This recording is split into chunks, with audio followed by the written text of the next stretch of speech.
Hello students, welcome to my channel English Guru Dheeraj Dambiwal. Students, today I will tell line by line explanation of the poem A Roadside Stand written by Robert Lee Frost from class 12th. Students, if you are watching my video for first time, so please subscribe my channel and don't forget press the bell icon so that you can get notification whenever I upload a video.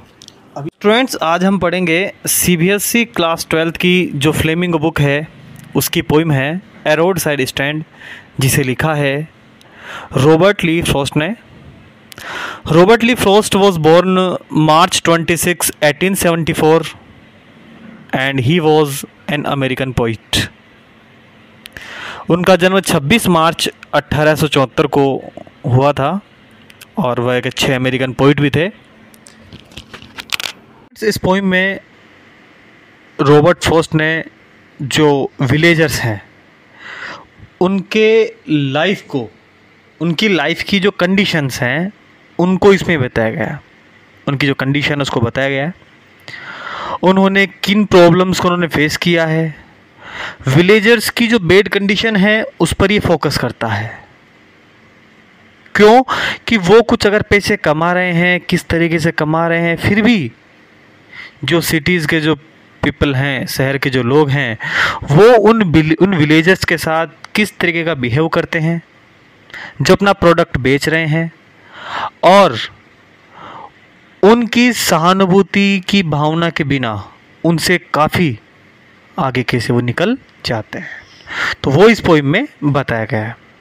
यह है the little old house was out with a little new shed in front at the edge of the road where the traffic speed, a roadside stand that too pathetically played I would not be fair to say for a doll of bread, but for some of the money, the cash whose flow supports the flower of cities from sinking and withering faint.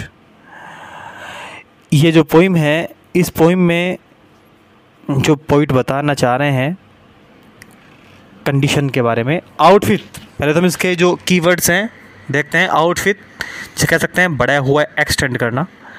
Traffic का mean है यहाँ पर vehicles, यानी जो गाड़ियाँ जो सड़क से गुजर रही व्हीकल्स की हम बात करेंगे। स्पीड यानी तेज़ गति से। रोड साइड स्टैंड यहाँ हम बात करेंगे लिटिल शेड की।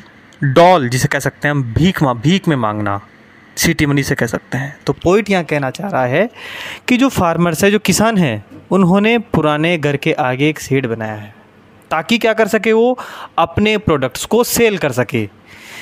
ये शेड सड़क के किनारे पर है जहाँ पर शहर के जो लोग हैं वो अपनी चमचमाती जो उनकी गाड़ियाँ, उनके व्हीकल से जो आते हैं, उनकी व्हीकल्स गाड़ियाँ वहाँ से गुजरती है।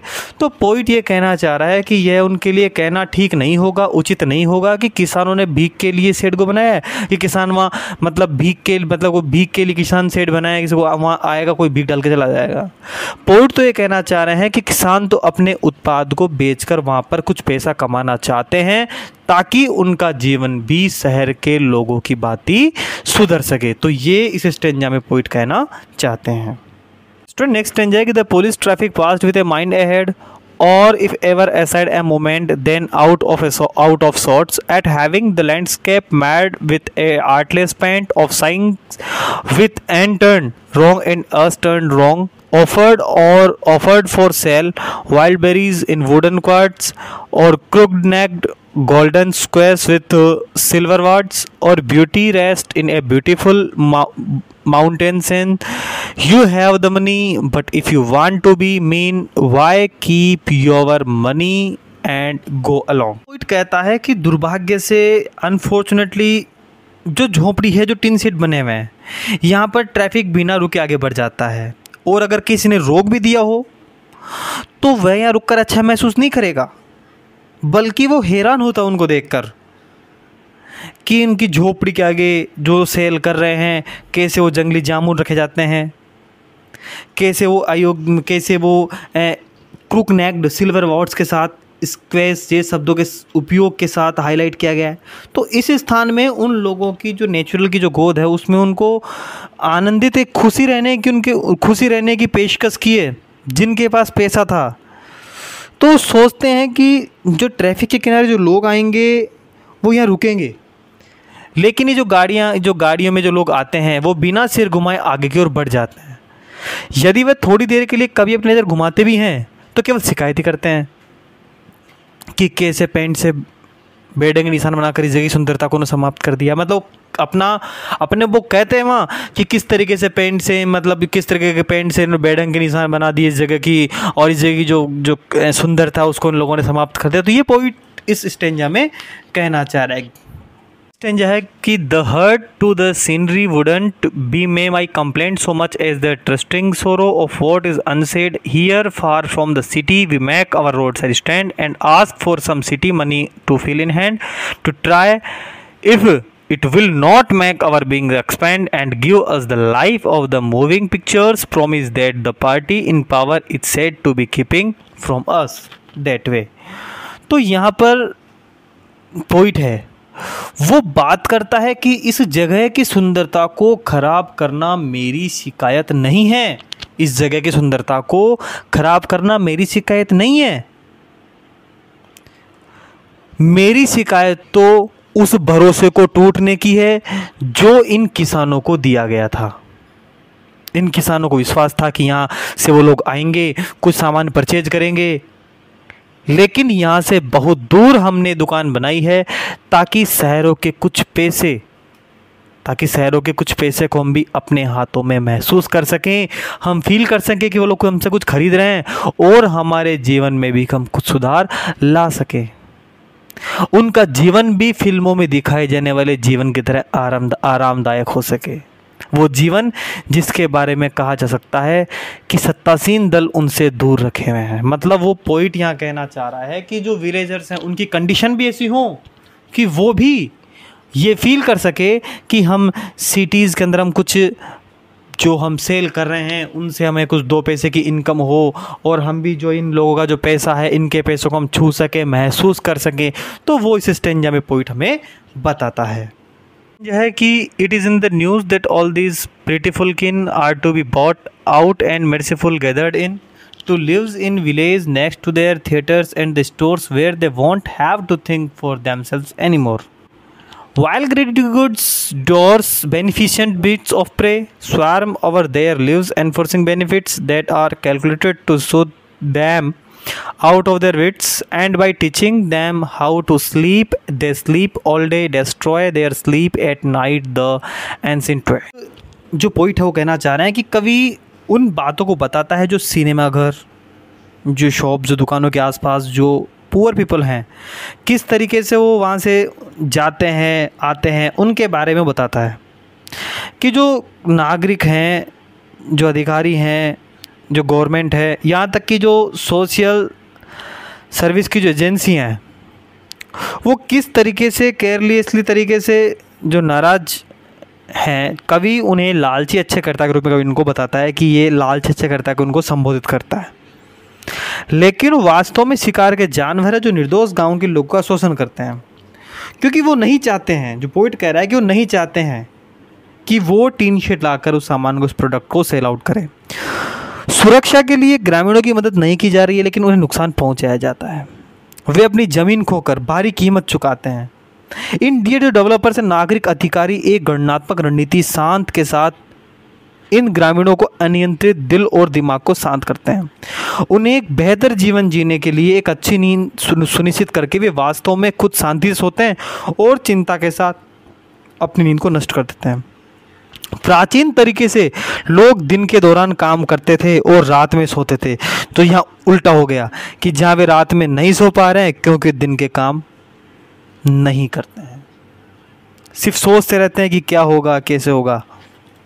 नेक्स्ट स्टेंजा है, sometimes I feel myself I can hardly bear the thought of so much childish longing in vain the sadness that lurks near the open window there that waits all day in almost open prayer for the squeal of brakes the sound of stopping car of all the thousand selfish cars that pass just one to inquire what a farmer's price are, and one did stop but only the plow up grass in using the yard to back and turn around, and another to ask the way to where it was bound, and another to ask could they sell it a gallon of gas. They couldn't they had none didn't it। Poet बताना चाह रहा है कि कवि अपने जो संभावित खरीदार हैं उनके लिए शेड के जो मालिक हैं उनकी ओर वो प्रतीक्षा एक वेट करते रहते हैं, जिसे व्यर्थ की लालसा कहते हैं। मतलब वो दुकानदार सोचता है कि कब उनकी गाड़ी आए, कब वहाँ ब्रेक लगाए, कब उनसे वो माल परचेज करे।